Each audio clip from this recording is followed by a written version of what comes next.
이스라엘과 블레셋은요, 국경을 마주하고 있는 지정학적인 이유 때문에 늘 적대적인 관계에 있었습니다. 그래서 성경을 보게 되면 사사시대에도 끊임없이 이스라엘은 블레셋과 싸움을 해야만 했고요. 이스라엘의 초대왕인 사울왕 때도, 그리고 다윗 왕 때도, 그리고 솔로몬 왕 때도 끊임없이 블레셋과 전쟁을 치루어야만 했던 것입니다. 사실 에베레셀의 승리를 경험한 이전에도 이스라엘은 두 번에 걸쳐서 블레셋과의 싸움에서 패배를 하였습니다. 첫 번째 전쟁에서는 블레셋과 패배를 해서요, 4,000명 가량의 사람들이 살육을 당했습니다. 그러자 이번에는 이스라엘 백성들은요, 하나님의 임재를 상징하는 언약궤까지 동원하여 블레셋과의 싸움에 나갔지만 이번에는 언약궤마저도 빼앗겨버리고 3만 명이나 되는 사람들이 살육을 당하였습니다. 참패를 당한 거죠. 엘리 제사장의 두 아들 홈니와 비느하스도 그 전쟁에서 전사하였습니다. 자, 우리 4장 10절과 11절의 말씀을 읽겠습니다. 다 같이요. 살육이 심히 커서 이스라엘 보병에 엎드러진 자가 3만 명이었으며 하나님의 계는 빼앗겼고 엘리의 두 아들 홈니와 비느하스는 죽임을 당하였더라. 그리고 이 비보를 들은 엘리 제사장은 너무 충격을 받아서인지 의자에서 뒤로 넘어져서 목이 부러져 죽고 말았습니다. 더 비참한 사실은 그 아들 비느하스의 부인이 만삭이었는데 아들을 낳고 죽어가면서 이가봇이라는 이름을 지어주고 죽고 말았습니다. 이가봇이라는 뜻이 뭐죠? 하나님의 영광이 떠났다라고 하는 뜻이죠. 그러면 왜 이스라엘은 이전의 전쟁에서는 두 번이나 패하였고 지금의 전쟁에서는 승리를 했을까요? 왜 이스라엘은 이전의 전쟁에서는 하나님의 임재를 상징하는 언약궤까지 동원했지만 참패를 당하였고 이번의 전쟁에서는 승리를 하였을까요? 싸움의 대상과 싸움의 장소가 달랐기 때문일까요? 아니죠. 싸움의 대상은 여전히 블레셋이었어요. 그리고 그들이 싸웠던 장소도 여전히 변함없이 에베네셀이었습니다. 그러면 이스라엘은 왜 이전에는 지고 지금은 이겼을까요? 결론부터 말씀드리면 하나님과의 관계를 회복하였기 때문입니다. 그럼 어떻게 하나님과의 관계를 회복했죠? 이스라엘 백성들은 철저하게 그동안 자신들이 섬겨왔던 우상들을 제거했습니다. 그리고 미스바 광장에 모여서 종일 금식하면서 자신들이 하나님 앞에 지었던 죄악들을 낱낱이 자복하며 회개하기 시작을 했습니다. 그리고 사무엘은 방금 말씀드린 것처럼 블레셋 군대가 쳐들어오는 그 위급한 상황 속에서도 젖 먹는 어린 양을 취하여 온전한 번제를 드렸습니다. 그리고 하나님 앞에 부르짖어 기도하였습니다. 그러니까 왜 이스라엘 백성들이 과거에는 지고 지금은 이겼느냐? 여러분, 이전에는 자신들의 힘으로 싸우려고 했거든요. 이전에는 하나님을 의지하지 않으면서도 하나님의 도우심으로 승리할 줄 알았어요. 왜? 이 장소가 하나님이 도우신다는 장소니까. 하나님을 경외하지 않으면서도 주술적으로 언약궤를 동원하기만 하면 승리할 줄로 믿었어요. 하지만 결과는 뭐예요? 완전한 참패였습니다. 그런데 이번에는 어떻게 했어요? 자신들이 섬겼던 우상들을 제거하고 금식하면서 자신들의 죄를 낱낱이 자복하고 회개함으로 하나님과의 관계를 회복했습니다. 하나님과의 관계를 회복할 뿐만 아니라 온전한 번제를 드리고 부르짖어 기도함으로 그 위급한 상황 속에서도 흔들리지 않고 하나님께 집중하고 하나님만을 의지했던 것입니다. 이것이 바로 뭐죠? 승리의 비결이었던 것입니다. 왜 이전에는 지고 지금은 승리했느냐? 바로 하나님과의 관계를 회복하고 하나님께 집중하고 하나님만을 의지했기 때문에 이번의 전쟁에서는 승리를 할 수 있었던 것이죠. 또 이스라엘이 에베네셀의 은혜를 경험하게 된 또 하나의 이유가 있습니다. 역설적으로 블레셋이 쳐들어왔기 때문입니다. 이스라엘 백성들이 지금 미스바 광장에 모여서 종일 금식하면서 자신들의 죄를 자복하고 있는 그때에, 부흥회를 열고 있는 그때에 겁도 없이 블레셋 군대가 쳐들어온 것이죠. 그런데 여러분, 만일 그때에 블레셋 군대가 쳐들어오지 않았다고 한다면 어떻게 됐을까요?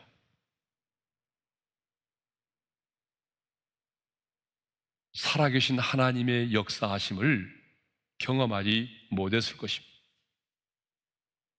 그러니까 결과적으로 블레셋이라는 나라가 쳐들어왔기 때문에 이스라엘 백성들은 하나님은 우리의 기도에 응답하시는 분이시구나, 하나님은 살아 역사하셔서 우리를 위하여 싸우시는 분이시구나, 그 살아계신 하나님을 생생하게 만나고 경험할 수 있었던 것입니다. 물론 블레셋이 쳐들어옴으로 인해서 백성들이 두려워 떨기도 했죠. 하지만 결과적으로 블레셋이 쳐들어왔기 때문에 이가봇의 저주가 끊어지고 이스라엘은 에베네셀의 하나님의 은혜를 경험할 수 있게 된 것입니다. 그리고 그곳에 에베네셀의 기념비를 세울 수 있게 된 것입니다. 여러분, 믿음은 말이 아닙니다. 믿음은 말의 성찬이 아니에요. 우리의 믿음은 현장에 있습니다. 우리의 믿음은 더더욱 고난의 현장에 있습니다. 그러므로 여러분, 인생을 살아가면서 우리가 만나는 고난의 현장이 정말 중요합니다. 믿음으로 사는 자에게는 우리가 만나는 고난의 현장이 고난의 현장일 뿐만 아니라 하나님의 살아계심을 드러낼 수 있는 기적의 현장이 될 수 있는 것입니다. 여러분이 만나는 그 인생의 풍랑의 현장이 우리에게는 고통스럽지만 하나님의 살아계심을 드러낼 수 있는 그런 기적의 현장이 될 수 있다는 사실입니다. 인생을 살아가면서 우리가 경험하는 절망의 현장들이 바로 믿음의 사람들에게는 소망의 현장이 될 수 있다는 것입니다. 그러므로 우리의 믿음은 현장을 필요로 합니다. 그리고 현장이 중요합니다. 또 우리 인생 가운데 고난이 없다면 우리는 평탄한 삶을 살 수 있고 편안한 삶을 살 수는 있겠죠. 그렇지만 하나님의 살아계심을 이 세상 사람들 앞에 생생하게 드러낼 수 있는 기적은 경험할 수가 없는 것입니다. 자, 그러면 이렇게 에베네셀의 승리를 경험하고 에베네셀의 기념비를 세우고 난 이후에 이스라엘 백성들이 누렸던 에베네셀의 축복은 과연 무엇일까요? 오늘 말씀의 제목이 뭐죠? 에베네셀의 축복을 누리라. 자, 그러면 에베네셀의 승리를 경험하고 에베네셀의 기념비를 세우고 난 이후에 누렸던 에베네셀의 축복은 뭐죠? 첫째로 하나님의 손이 함께 했다라고 하는 것이에요. 자, 우리 13절의 말씀을 함께 읽겠습니다. 다 같이요. 이에 블레셋 사람들이 굴복하여 다시는 이스라엘 지역 안에 들어오지 못하였으며 여호와의 손이 사무엘이 사는 날 동안에 블레셋 사람을 막으시매. 자, 거기 말씀을 보게 되면 여호와의 손이 사무엘이 사는 날 동안에 블레셋 사람을 막으셨다라고 기록하고 있습니다. 하나님의 손은요, 뭘 말하죠? 하나님의 능력, 하나님의 임재를 상징하는 겁니다. 자, 이가봇 시대는 하나님의 영광이 떠나버린 거잖아요. 그런데 에베네셀의 은혜로 말미암아 다시 하나님의 손이 함께하는 그런 축복을 누리게 된 것입니다. 그러면 하나님의 손이 함께 하심으로 어떤 일이 벌어졌다고 말하고 있어요? 블레셋 사람들이 굴복하여 다시는 이스라엘의 지역 안으로 들어오지 못하게 되었다는 거죠. 그동안 블레셋은요, 틈만 나면 이스라엘을 쳐들어왔어요. 틈만 나면 이스라엘 지경 안으로 들어와서 이스라엘 사람들을 압제하고 땀 흘려 지어놓은 그런 곡식들과 가축들을 빼앗아가기 일쑤였어요. 그런데 이제는 그 블레셋 사람들이요, 이스라엘의 지역 안으로 들어오지 못했다는 거죠. 그 이유를 뭐라고 말하죠? 하나님의 손이 막으셨기 때문에. 하나님의 손이 막았기 때문에 블레셋 사람들이 이스라엘의 지경 안으로 들어오지 못했다는 거예요. 이스라엘 스스로의 힘과 능력이 아니라 하나님의 전능하신 손이 이스라엘 백성들과 함께 하셨기 때문이라는 것입니다. 그러므로 내가 가지고 있는 것도 중요하지만 더 중요한 것은 하나님이 은혜로 내게 주셨던 것들을 내가 빼앗기지 않고 그걸 잃어버리지 않고 지키고 보존하는 것은 더더욱 중요한 것입니다. 은혜를 받는 것도 중요하지만 은혜를 내가 유지하고 은혜를 지켜나가는 것 더더욱 중요합니다. 우리가 하나님께 복을 받는 것도 마찬가지. 여러분, 복을 받는 게 중요한 것이 아니라 복을 내가 아름답게 관리하고 복을 지키고 복을 유지하는 것이 훨씬 더 중요한 것입니다. 그런데 악한 영은요, 어떤 영이죠? 도적질하고 죽이고 멸망시키는 영이에요. 주님이 말씀하셨잖아요. 그러니까 악한 영의 특징은요, 어디를 가든지 간에 무엇을 하든지 간에 그는 도적질하고 죽이고 멸망시키는 일을 하는 거예요.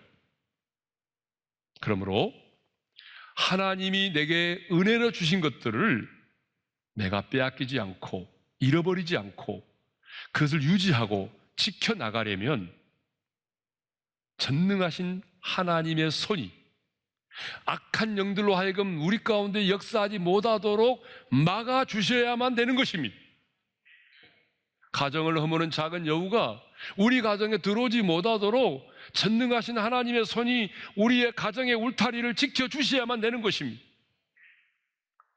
도둑질하고 죽이고 멸망시키는 그 악한 영들이 우리의 일터에, 우리의 기업에, 우리의 자녀들의 인생 가운데 역사하지 못하도록 전능하신 하나님의 손이 지키시고 보호해 주셔야만 한다는 것입니다. 자, 두 번째 축복이 뭐죠? 에베네셀의 축복을 누리라고 그랬는데 그 두 번째 축복은 잃었던 땅을 회복했다는 것입니다. 14절 상반절의 말씀을 읽겠습니다. 다 같이요. 블레셋 사람들이 이스라엘에게서 빼앗았던 성읍이 에그론부터 가드까지 이스라엘에게 회복되니 이스라엘이 그 사방 지역을 블레셋 사람들의 손에서 도로 찾았고, 에베네셀의 은총이 임했을 때 이스라엘은요, 블레셋 사람들에게 빼앗겼던 그 성읍들을 다시 되찾아왔다는 것이죠. 안타깝게도 이스라엘은 하나님께서 자신들에게 기업으로 주셨던 땅들을 블레셋 사람들에게 빼앗겨버리고 말았어요. 그런데 에베레셀의 은혜가 임하자 그 빼앗겼던 기업을 다시 되찾아 회복하는 축복을 누리게 되었다는 거죠. 자, 세 번째는요, 평화가 임했다라고 하는 거죠. 14절 하반절의 말씀을 읽겠습니다. 시작. 이스라엘과 아모리 사람 사이에 평화가 있었더라. 이스라엘과 아모리 사람 사이에 평화가 있었다라고 말하죠. 여러분, 평화가 있었다는 얘기는 무슨 말이죠? 더 이상의 전쟁이 없었다라고 하는 얘기죠.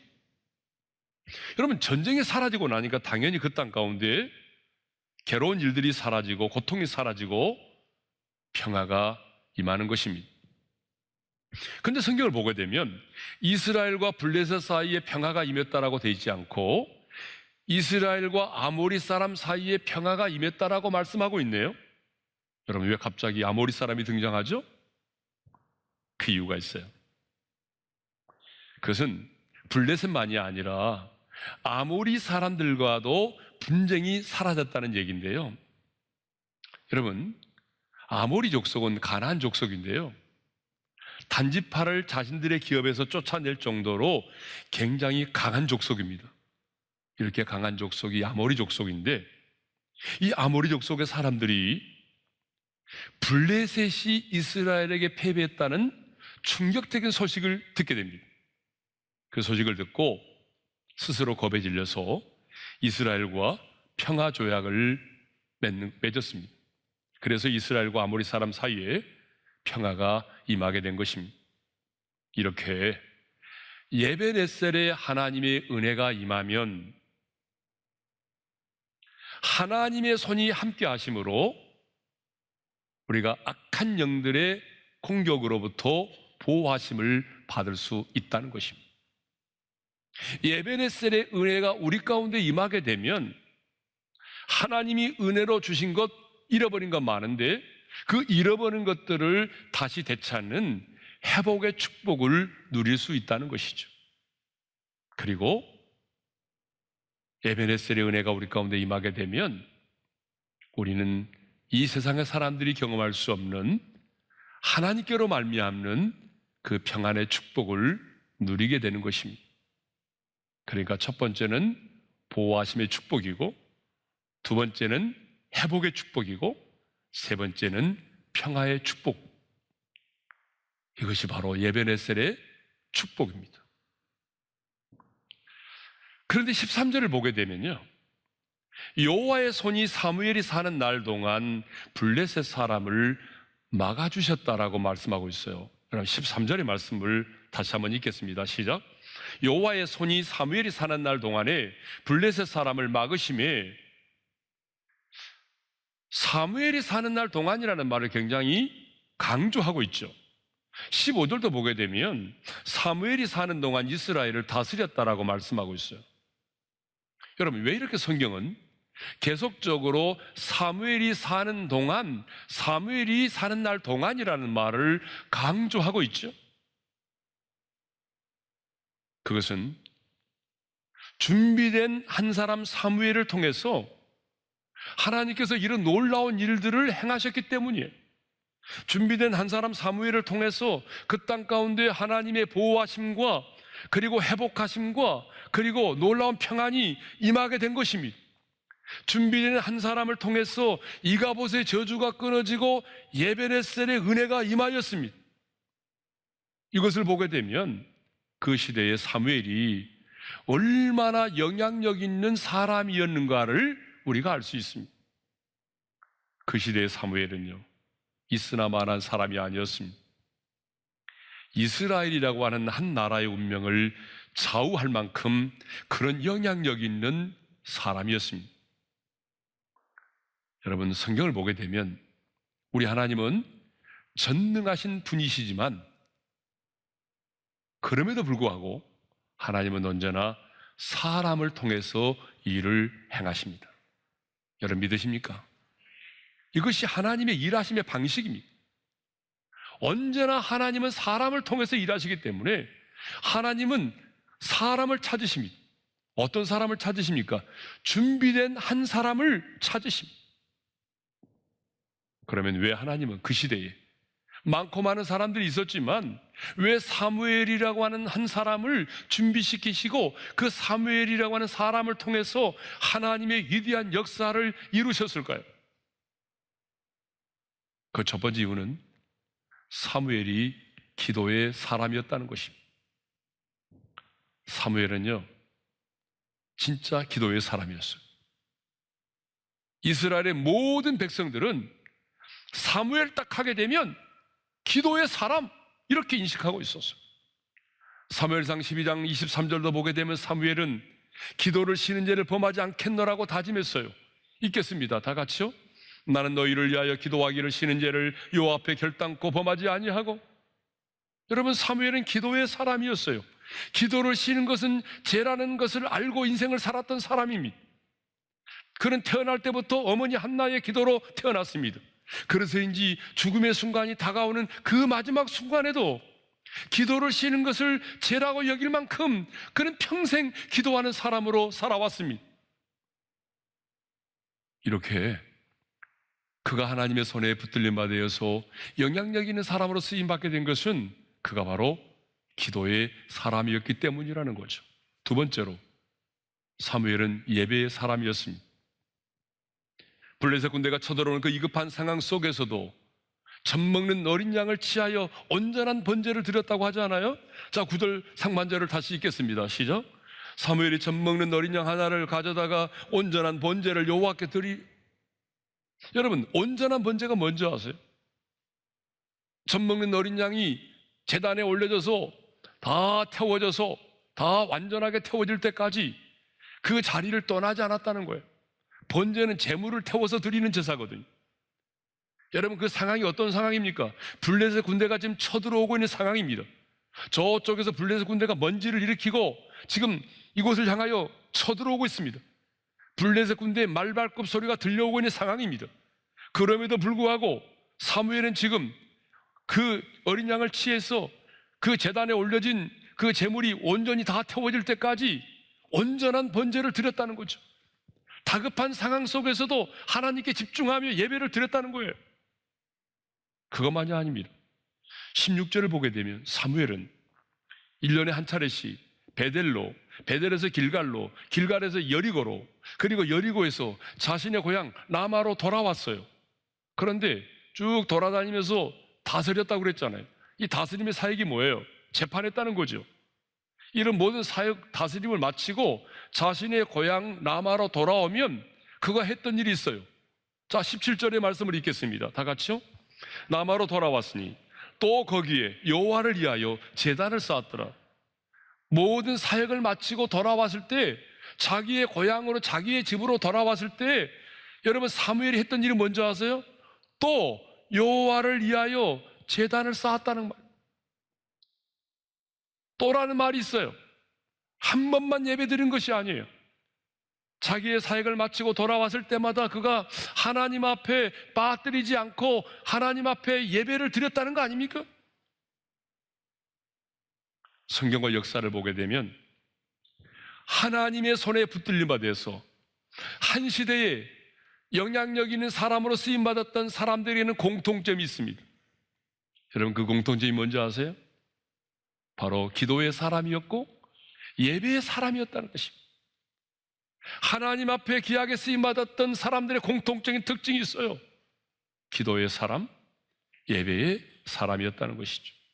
그러므로 이 약한 시대에 하나님의 손에 붙들림 받아 쓰임을 받으려면 여러분, 뻔한 얘기처럼 들릴지 모르지만 기도에 무릎을 꿇어야 합니다. 사무엘처럼 어떤 상황 속에서도 흔들리지 않고 온전한 예배를 드릴 수 있어야 합니다. 그러므로 이제부터라도 기도의 시간을 정해놓고 기도의 무릎을 꿇을 수 있기를 바랍니다. 어떤 상황 속에서도 아무리 다급한 상황일지라도 예배를 생명처럼 귀하게 여기고 진정한 예배자로 하나님 앞에 설 수 있기를 바랍니다. 그러면 사무엘을 들어 쓰신 그 하나님이 오늘 이 시대에도 그 한 사람, 준비된 그 한 사람을 들어 사용하실 줄로 믿습니다. 반드시 우리가 사는 날 동안 전능하신 하나님의 손이 원수의 공격을 막아주시고 잃어버린 것들을 다시 회복시켜 주시고, 여러분이는 그 현장 가운데 세상에 줄 수 없는 놀라운 평화를 주실 것입니다.